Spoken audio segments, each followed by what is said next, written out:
Hello everyone and welcome to our educational session. My name is Paul Arsov and I am the founder of the Decentralized Web project. I'm going to talk about the project in the end of this presentation, but the topic today is on debt in modern economy, the rise of renters class and financialization of capitalism.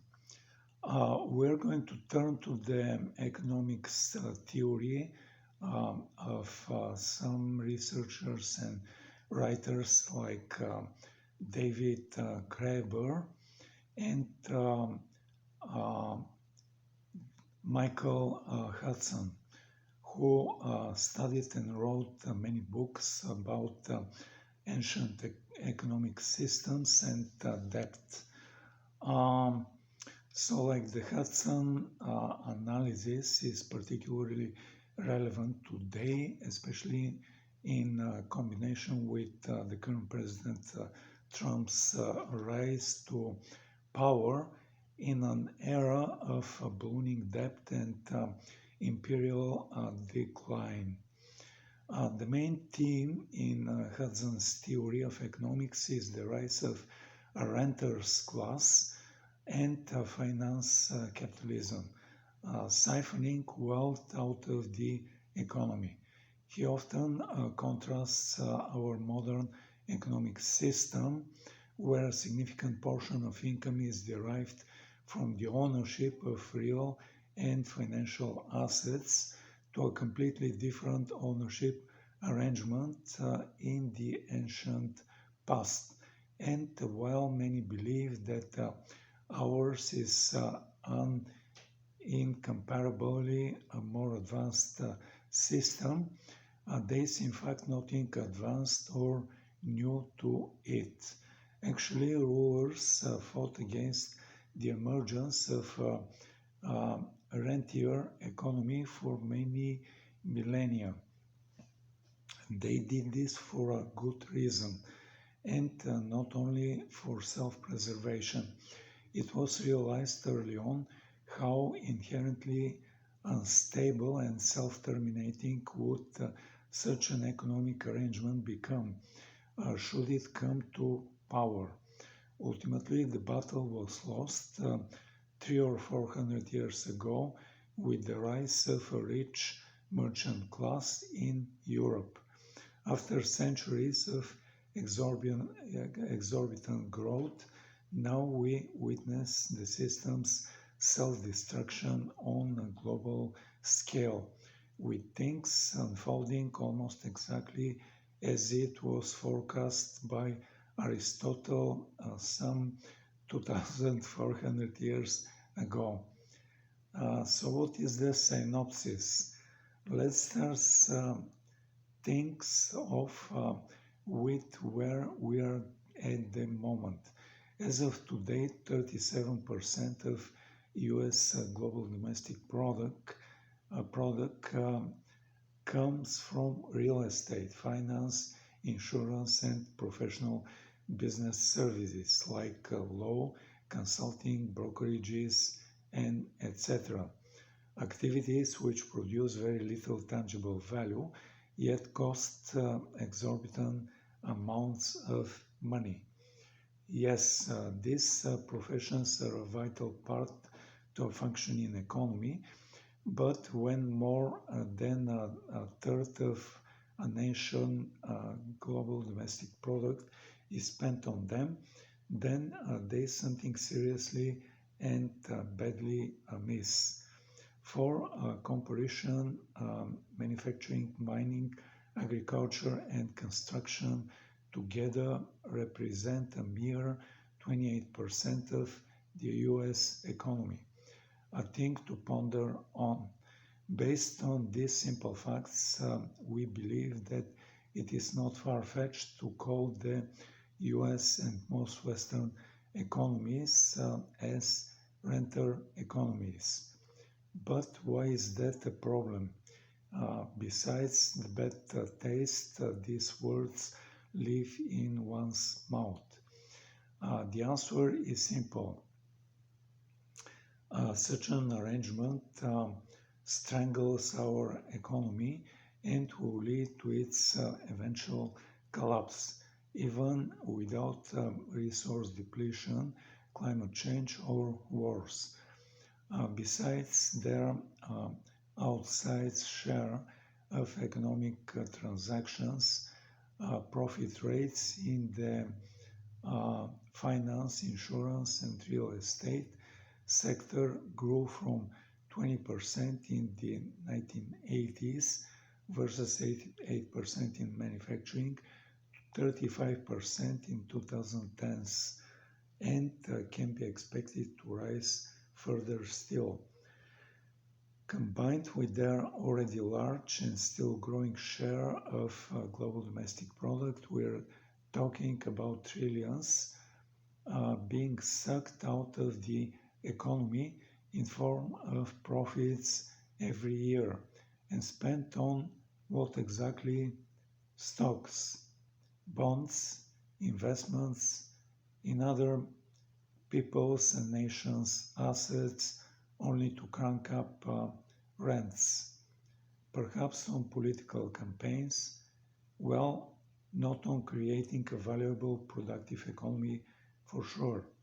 To make matters worse, all this immense value generated by fire sectors like financial, insurance, real estate, IT services, and the stock market has ended up in the hands of the wealthy 1% owning 50% of all stocks and bonds. Hence, the idea to measure everything in terms of GDP and market valuation, not metric tons and kilowatts produced, let alone the well-being of citizens. Who cares about that when we can charge 35% on services running on computers and sold to you by people in suit and tie? And here we have an important connection point with a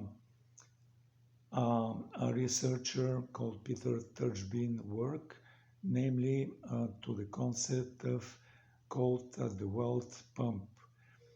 This is the mechanism which transfers wealth from the poor to the rich through various means, such as stagnating wages and raising profits, inflation, or via tax cuts to the rich and tax increases to the average citizen. The recent 4.5 trillion tax cut bill is just one of the many examples. However, it was the transition to a service economy which has performed the biggest wealth transfer in human history.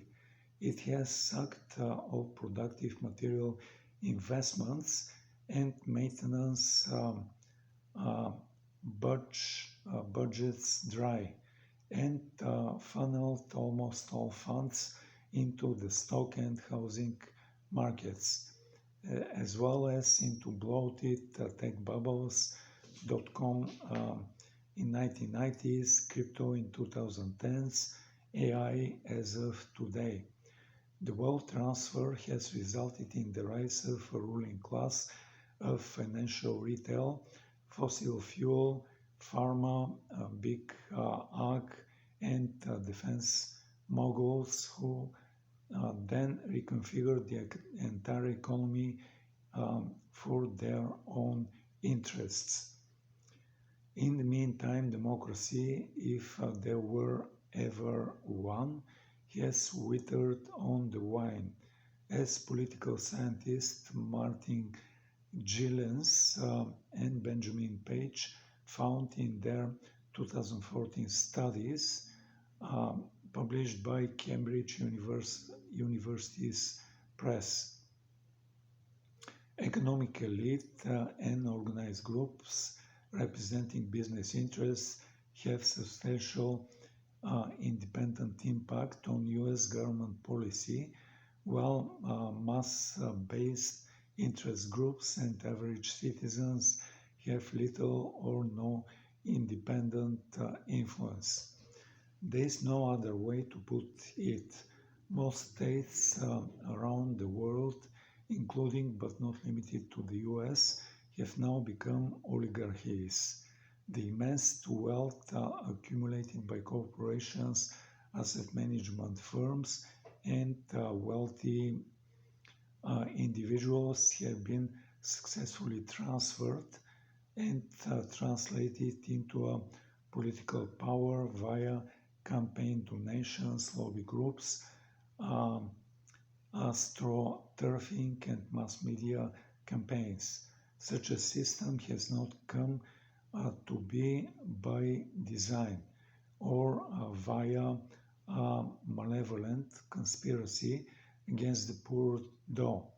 It was an emergent feature of a complex economic system without rules implemented and not actively enforced to prevent oligarchies from rising to power.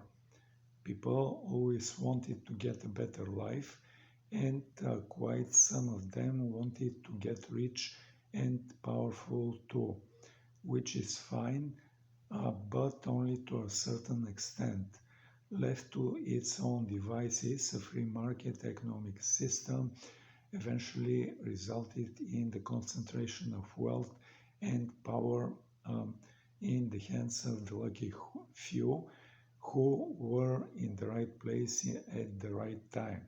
Naturally, these rising elites, once in place, wanted to keep increasing their wealth and power, and at the same time did everything to prevent competition from taking over their positions as CEOs, secretaries, ministers, or heads of state.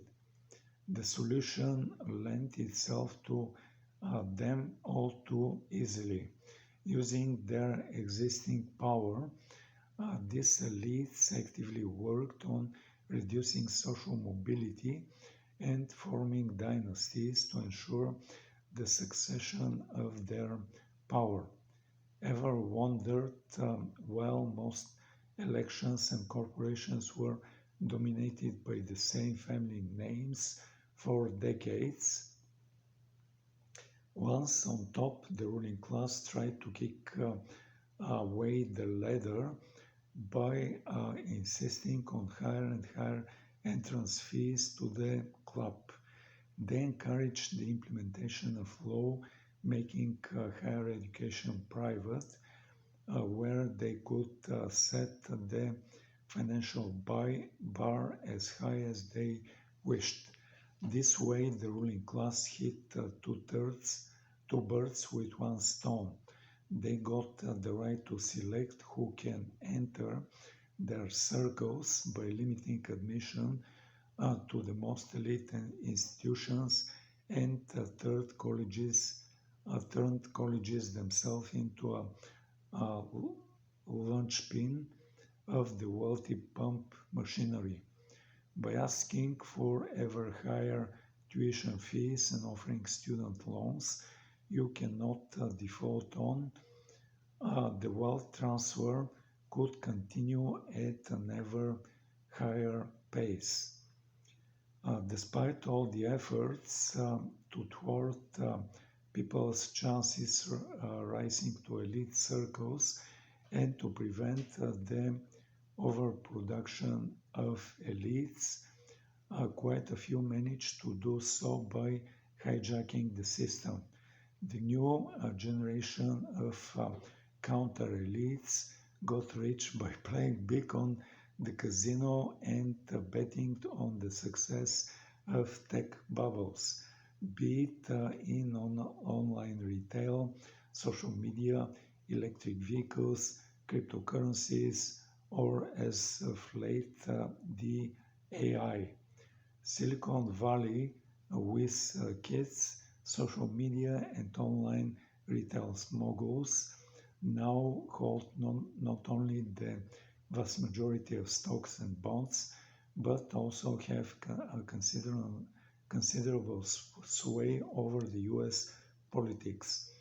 The techno-financial elite has now become the main beneficiary of the system, securing government contracts on the AI, cloud software, or space programs, installing spy satellite en masse, and has begun to replace the old capitalism class at the helm.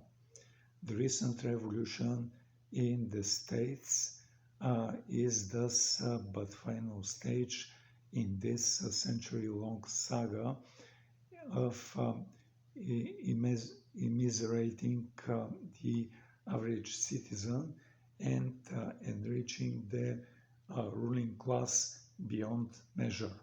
A silent coup is performed in the background by a small handful of tech oligarchs as we speak, working towards a techno-utopian network state, driven by AI algorithms and concentrating here to unimaginable levels of power in the hands of a small group of private business owners.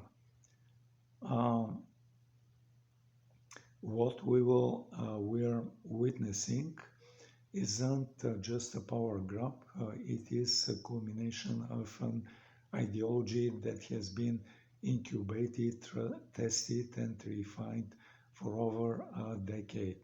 First, these thinkers argued that democracy was inefficient. Then they created technological tools like cryptocurrency, blockchain governments, and AI-driven decision-making to bypass democratic institutions entirely. Now they're no longer experimenting, they're seizing control of government infrastructure itself, reprogramming it in real time to function according to their vision. This is why focusing solely on technological aspects of what is happening inside agencies misses the deep transformation underway. Every unauthorized server, every AI model, every removed civil servant represent another step in converting democratic governments into what can be called as neo-cameralism, a system where society is run by a corporation with clear ownership and control rather than a democratic deliberation. The infrastructure being built isn't meant to serve democratic ends. It is to make democracy itself obsolete. The key thing to observe here is the incremental manner in which the whole thing is done, flooding the zone, and all that bluster serve only as a distraction to draw attention away. We may wake up one day to find that democracy was not overthrown in a dramatic coup, but simply deleted line by line from one code that governs our life. Not a warm and fuzzy image in the future, but this is what happens when capitalism turns into decay. Again, there is nothing new in this. Even ancient Greeks knew that oligarchies are inherently unstable and thus prone to morph into tyrannies. And while populist leaders offer much needed reforms, their election can only result in another round of oligarchy at best or dictatorship at worst. As Aristotle observed in 4th century BC, already That such a hyper concentration of power, however, often leads to resentment and conflict within the ruling class, even as public discontent turns politics into a powder keg ready to explode.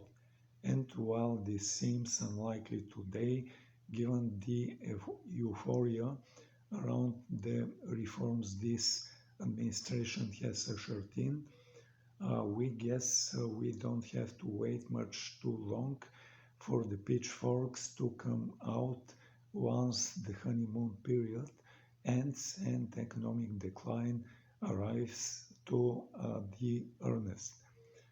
Despite the fact that ancient civilization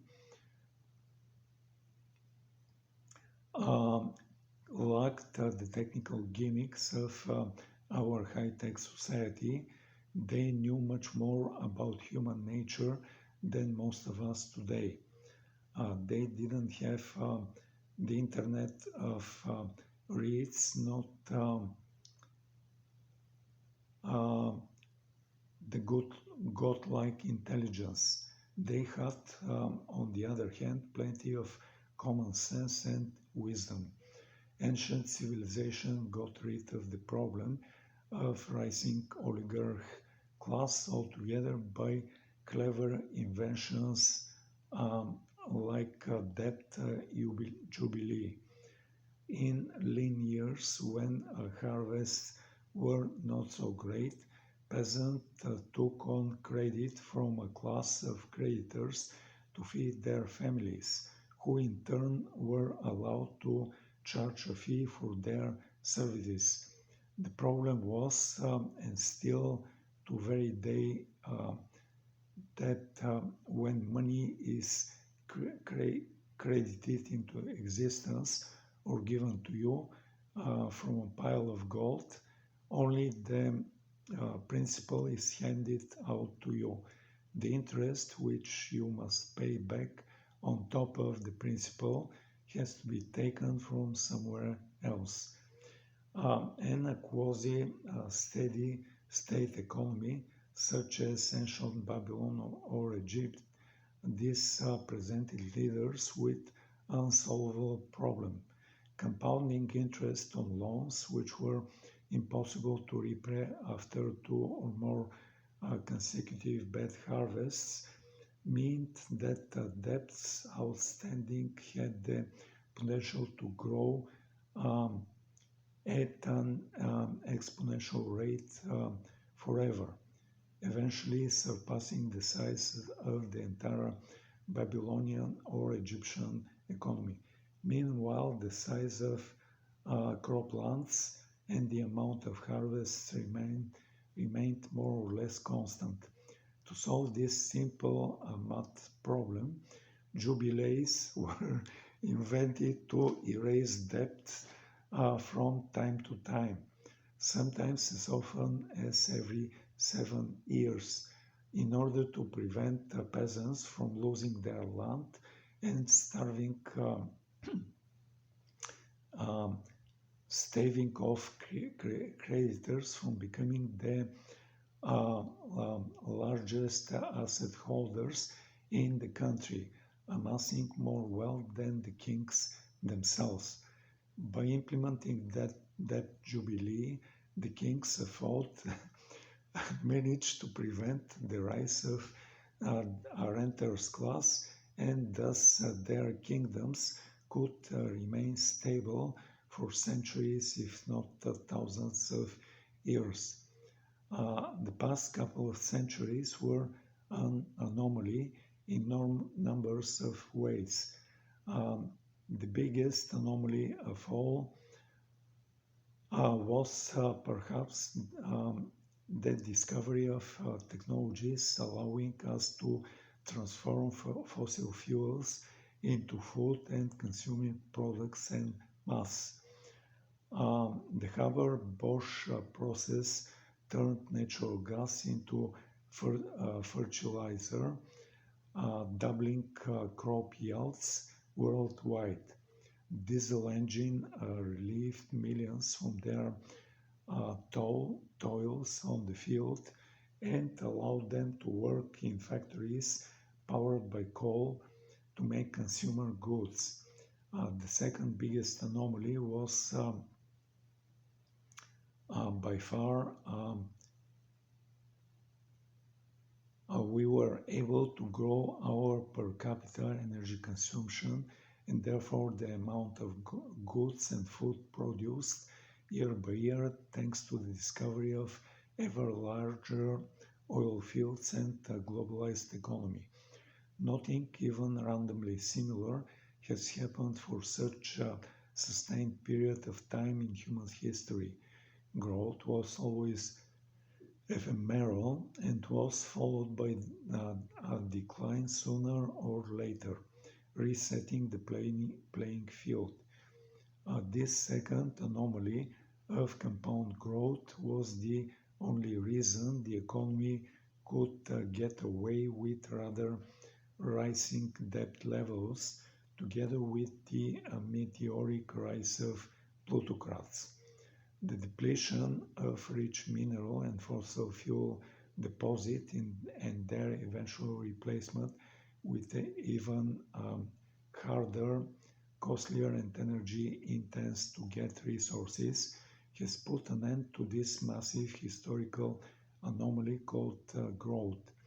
And in a no growth era, debt combined with higher interest rates consistently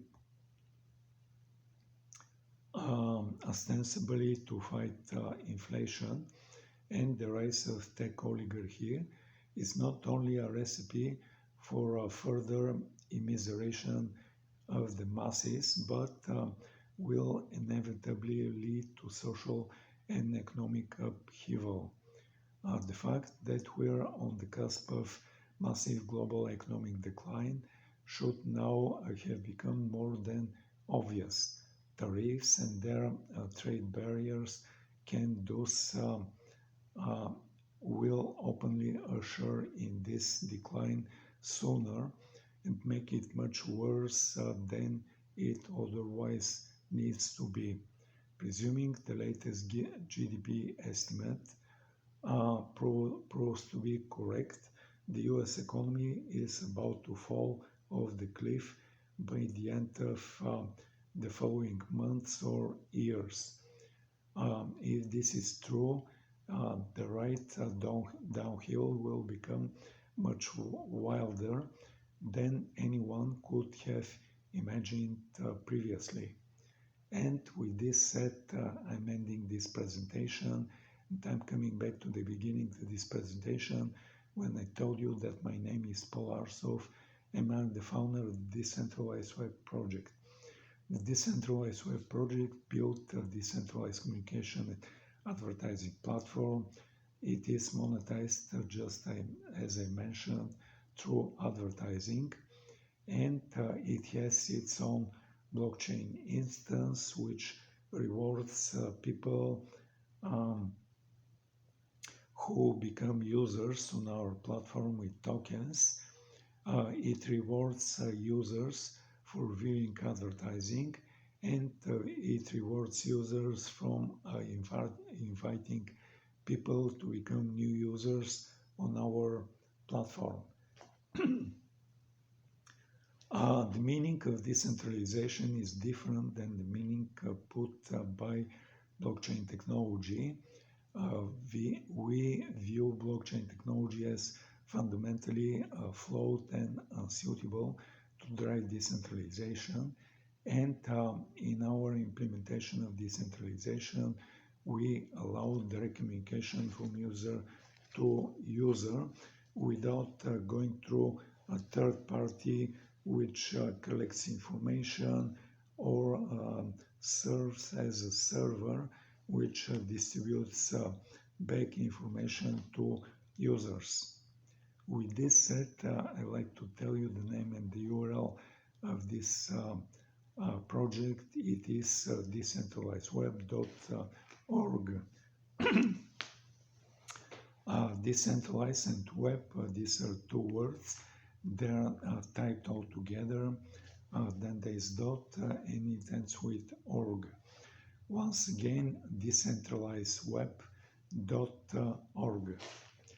The next project I like to mention built a marketplace and collection of non-fungible tokens based on three-dimensional objects.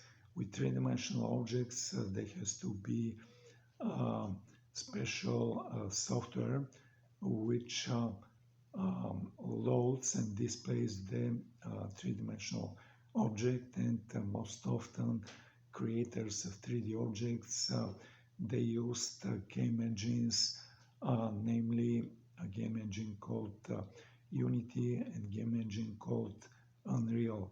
But from the very beginning in our project we decided to build our own 3D software engine, and what it does, it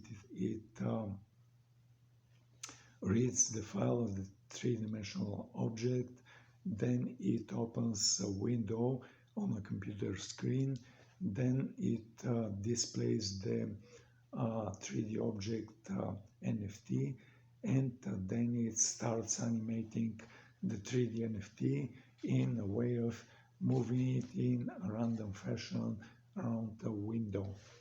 But in addition to these initial and basic capabilities, our 3D NFTs can have multiple additional capabilities. The first additional capability of our 3D NFTs is the capability of speaking. The 3D NFTs can speak in one of three different voices, namely a male voice, female voice, or whisper kind of a voice. In addition to these three basic voices, there are three different flavors of voices. A voice can be spoken in a normal speed, or in a fast speed, or in a slow speed fashion. The next additional capability of our 3D NFTs is the capability of voice recognition. If you have a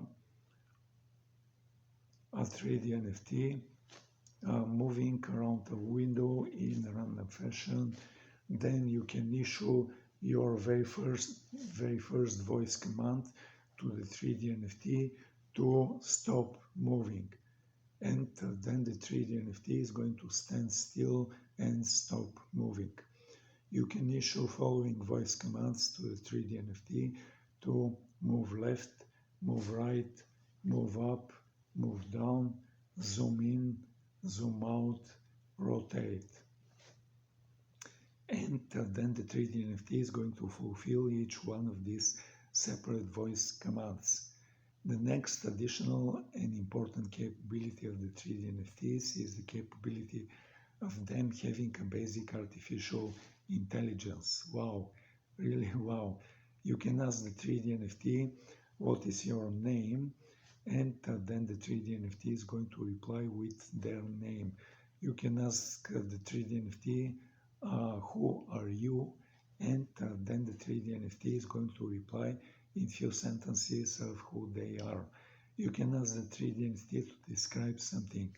For example, describe Web3, or describe decentralization, or describe Russia. And then the 3D NFT is going to describe either Web3 or decentralization or the country called Russia. The last additional but not least important capability is the capability of the 3D NFT being displayed in a way of stereoscopics. What stereoscopics means is that part of the 3D NFT is going to be displayed in red or reddish colors, and another part of the 3D NFT is going to be displayed in blue or cyan colors.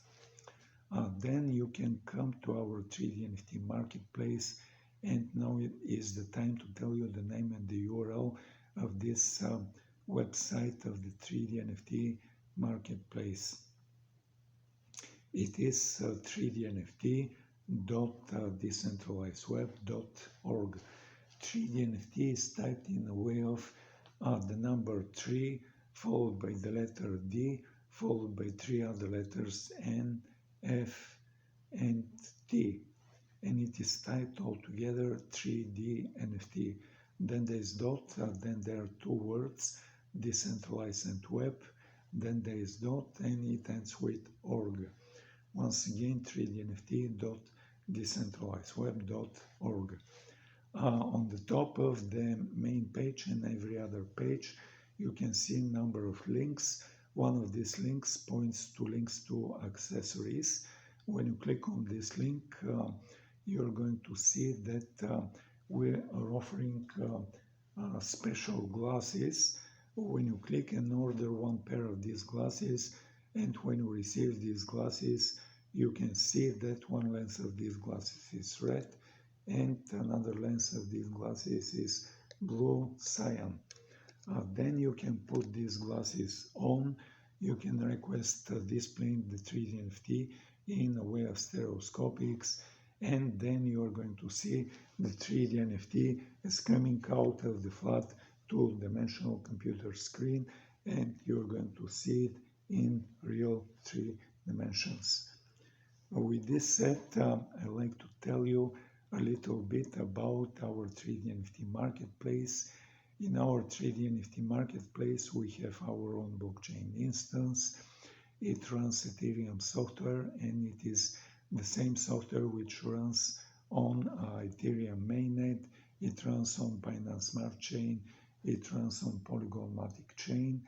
It runs on Avalanche Avax Chain, and it runs on many other famous or not so famous blockchains in existence.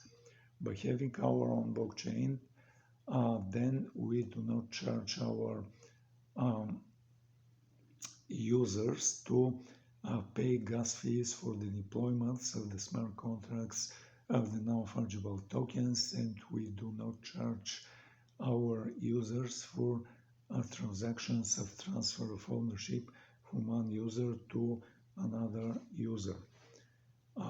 We also allow buying and receiving proceedings from sale in multiple crypto coins, and currently the choices include Solana Sol, Polygon Matic, Avalanche Avax, and Qcoin, which is a big centralized crypto exchange. They have a coin called KCS. In addition to buying and selling with crypto, we have a second parallel and independent way of buying and selling 3D NFTs, and it is done entirely in fiat currency.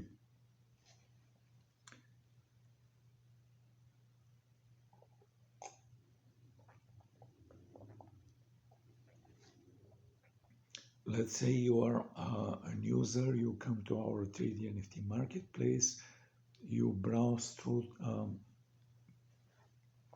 the collection of 3D NFTs, you click on one that you like to purchase, and then you're going to be presented with the screen of the individual 3D NFT and drop-down menu, which is asking you to select between one of 4 different crypto coins and a fifth choice of paying with fiat currency. So when you click on paying with fiat currency, then you're going to be presented with a screen where you have to put the number of your debit card, credit card, or expiration date, CVC. And when you click on the button to complete this transaction, what is going to happen is there is going to be a conversion from your national fiat currency, which could be different than US dollar, and then transaction is going to be converted to US dollars and deposited in our bank account.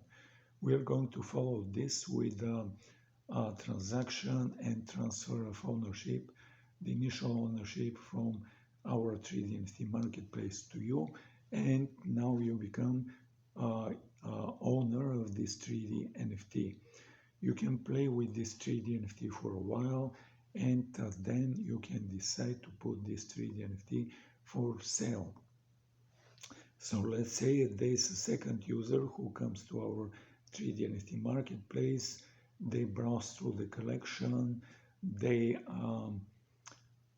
click in particular of the 3D NFT that you put for sale. Then they go through the choices of paying with crypto or paying with fiat currency. They select payment with fiat currency. They put the number of their debit or credit card, expiration date, CVC, and they complete the transaction. And then what is going to happen is there is going to be a conversion from their national fiat currency, which could be different than your national fiat currency and different than US dollar. And then payment is going to be converted to US dollars and deposited in our bank account. Then we're going to follow with a transaction and transfer of ownership from you to the second user, and now they become owners of this 3D NFT. Then we're going to follow this with a transaction and conversion and from US dollars to your national fiat currency, and the payment for the sale of the 3D NFT is going to be deposited in your national fiat currency in your bank account. With this said, I'm ending talking about the second project. The third project that we are building on and we are going to release is building charging products, and these charging products are for the growing number of electric vehicles. With electric vehicles, we estimate that at some point the number of these electric vehicles is going to grow exponentially, and it is going to become difficult to charge these electric vehicles, because the current way of the charging of electric vehicles is modeled similar to the way internal combustion engines are loaded with fuels at places called gas stations. In a similar way, the owners of electric vehicles, they come to charging stations which are outfitted with a limited number of chargers, and the owner of electric vehicle comes, parks their vehicle, connects a electric cable to their electric vehicle. They start loading energy into their electric vehicle. They identify themselves to the charger. They stay in their vehicle for a while, or they wait for a while their electric vehicle is charging with energy. Then they pay for the energy loaded in their vehicle and they leave. But we estimate that ultimately the number of these charging stations is going to become insufficient to charge the exponential growing number of electric vehicles. What we are proposing is like many owners of electric vehicles, they are living in high-rise residential buildings which are outfitted with a ground floor parking lot or multiple underground floors of parking lots. Then we are proposing and we are building products which could be mounted in the parking lot of high-rise buildings, and the owner of electric vehicle, when they come in the evening to their home in this high-rise residential building, they could identify themselves to a charger like the one we're building with their debit card, credit card, or near-field communication card, or near-field communication keychain token, or near-field communication ring that they're wearing. They could connect the electric cable to their electric vehicle. They can request charging of their electric vehicle. and they could leave their electric vehicle to charge during the evening, during the night, and early morning while they're at home.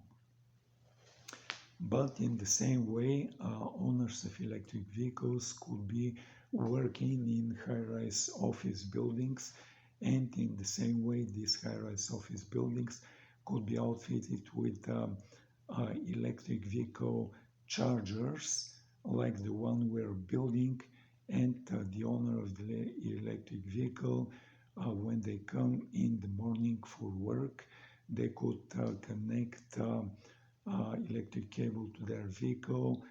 They could identify themselves to the charger, and they could leave their vehicle to charge during the morning, afternoon, and early evening while they're at work.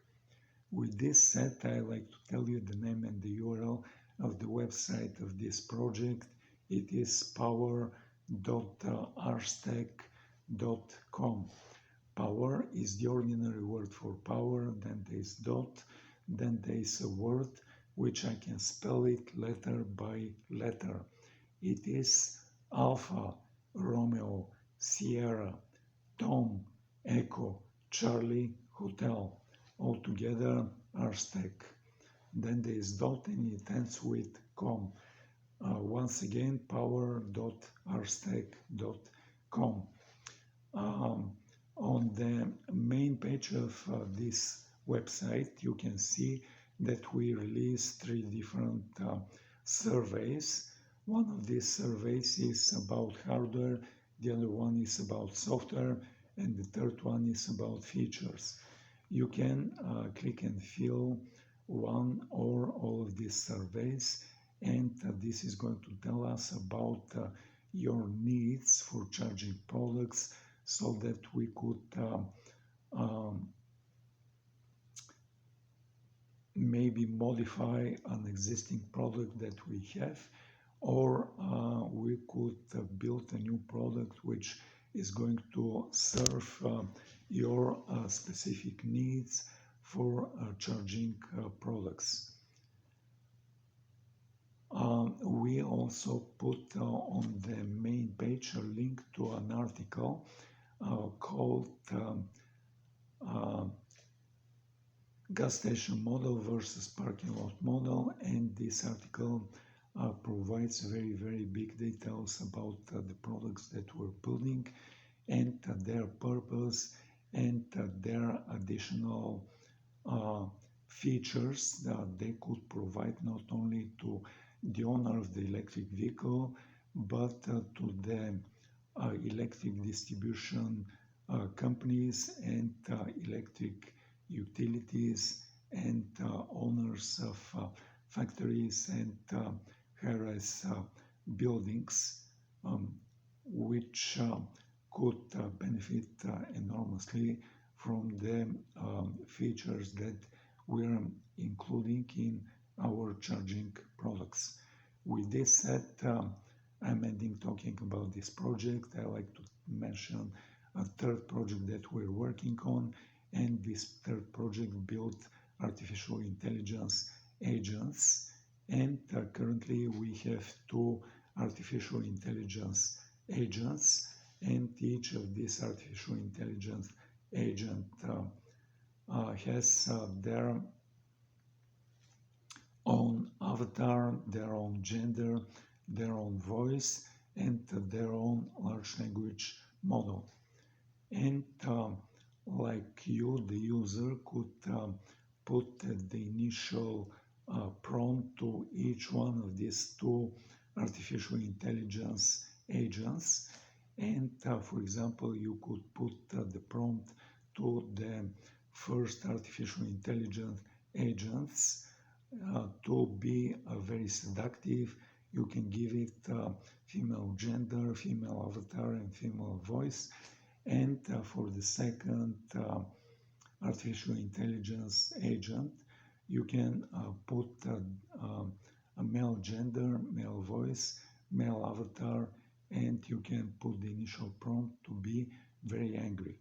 Then you, the user, could click to start the interaction between these two agents, and you're going to see these two agents going back and forth between each other, and you can enjoy this interaction as the first AI agent, the female AI agent trying to seduce the male AI agent, and the male AI agent responding in an angry fashion to the female AI agent. With this said, I like to tell you the name and the URL of this of the website of this project. It is ai2ai.decentralizedweb.org. AI to AI is typed in a way of the letter A followed by the letter I followed by the number 2 followed by the letter A and I, and it is typed all together AI to AI. Then there is dot, then there are two words, decentralized and web. Then there is dot, and it ends with org. Once again, AI to AI dot decentralizedweb.org. With this said, I'm going to the last few projects that we're working on. One of this project is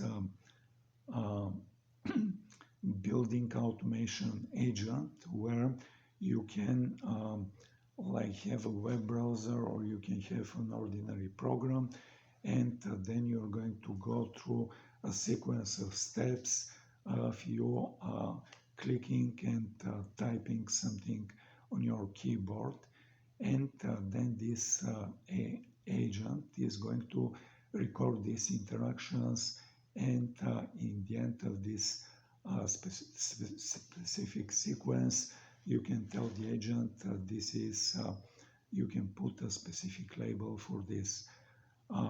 What this sequence could be is about, for example, purchasing a specific food item, or purchasing a specific ticket to a specific concert happening at a specific date or range of dates, or you can purchase an airplane ticket when you have a range of dates where you want to fly. You have the destination, you have number one or number of airlines that you want this agent to check, and then you are going to see, then when you say this label that you saved, for example, purchasing an airline ticket, you're going to see the agent giving you a number of choices for the number of dates, and then you gradually refining this choice and coming to the last step to click and confirm payment and purchase of the ticket for this specific flight with a specific airline, and on a specific day and times. We also built an artificial intelligence agent which is going to count the tokens that you're spending, and this is going to make you have a view of your spending budget day by day, week by week, month by month, when using a specific commercial artificial intelligence model, like for example from OpenAI, from Google, or from other commercial like AI model provider, like Anthropic, for example. With this said, I'm ending this presentation. Thank you for listening. Thank you for viewing. Have a nice day. Have a nice evening, and goodbye.